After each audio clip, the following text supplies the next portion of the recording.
आमच्या पाठीशी उभा राहणारा प्रशासनाचा निषेध असो।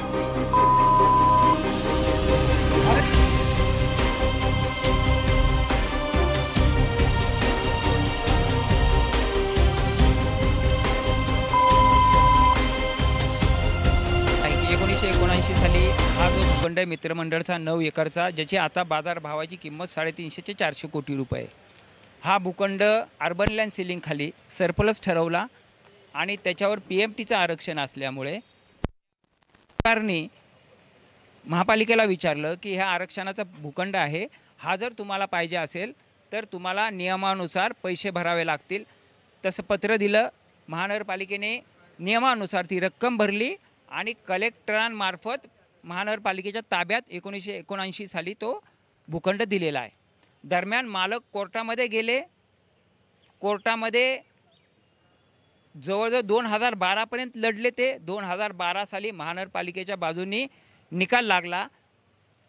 अर्बन लँड सिलिंगचं त्यांनी सांगितलं स्पष्ट की दिलेला निकाल हा योग्य आहे, अर्बन लँड सिलिंग खाली दिलेला, आणि त्यांनी जे काय ताबा घेतलेला आहे तो योग्य आहे, महापालिकेकडे दिलेला ताबा योग्य आहे, महापालिकेचा ताबा आहे असं कोर्टाने मान्य केलं 2012 साली। दरम्यान याच्यावर सुप्रीम कोर्टापर्यंत महापालिका भांडलेली आहे। सुप्रीम कोर्टाने याच भूखंडामध्ये वेगळ्या प्रकरणामध्ये महापालिकेच्या बाजूने निकाल दिलेला आहे। महापालिकेचं म्हणणं योग्य आहे हे सुप्रीम कोर्टाने देखील सांगितलेलं आहे, हायकोर्टाने सांगितलेलं आहे। म्हणजे 4 निकाल जवळजवळ 1 2 3 निकाल महापालिकेच्या बाजूने लागलेले आहेत आणि चौथा जो आहे आता तो त्यांनी अपिलात गेलेले आहेत की जो निकाल कोर्टाने दिलेला आहे त्याला स्थगिती द्यावी म्हणून। पण ताबा कोर्टाने महानगरपालिकेचा मान्य केला आहे। असं असताना जर कोणतरी माणूस त्या आपल्या प्लॉटवर येतो, आपल्या प्लॉटचं अपहरण करतो आणि आपण शांत बसायचे, बघायची भूमिका घ्यायची, उद्या त्याचं बेनिफिट त्याला भविष्यामध्ये मिळू शकतं आणि काही निकाल फिरवू शकतोय तो। म्हणून आमचं म्हणणं आहे की आपल्याला स्पष्ट दिसत असताना, न्यायालयाचे निकाल असताना आपल्या समोर तो अपहरण करतोय आणि आपल्याला बाहेर काढतोय।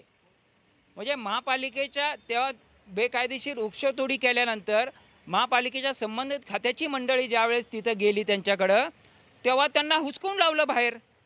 म्हणजे ज्यांच्या ताब्यात प्लॉट होता त्यांनाच हुसकून लावतोय तो आणि त्यांनी अपहार केला आहे प्लॉटचा। म्हणून आमचं म्हणणं आहे की आयुक्तांनी या संदर्भात गुन्हा दाखल करावा, पोलिसांकडे तक्रार करावी की आपल्या प्लॉटचं अपहर केलं म्हणून।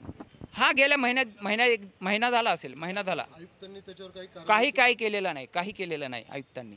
मी निवेदन दिलेलं आहे 24 तारखेला त्यांना की तुम्ही अपहाराचा गुन्हा दाखल करावा म्हणून। आणि जर प्रशासन असं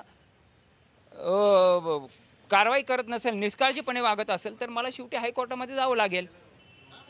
तिथं आता ज्यावेळेस ताब्यात आला त्यावेळेस PMTचं आरक्षण होतं।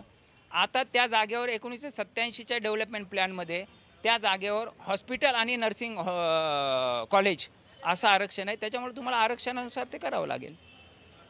पण पुणेकरांच्या हिताचा, पुणेकरांच्या दृष्टीने अतिशय महत्त्वाचा असं भूखंड जर कोणी अपहार करत असेल तर प्रशासन गप्प बसणं म्हणजे चुकीची बाब आहे।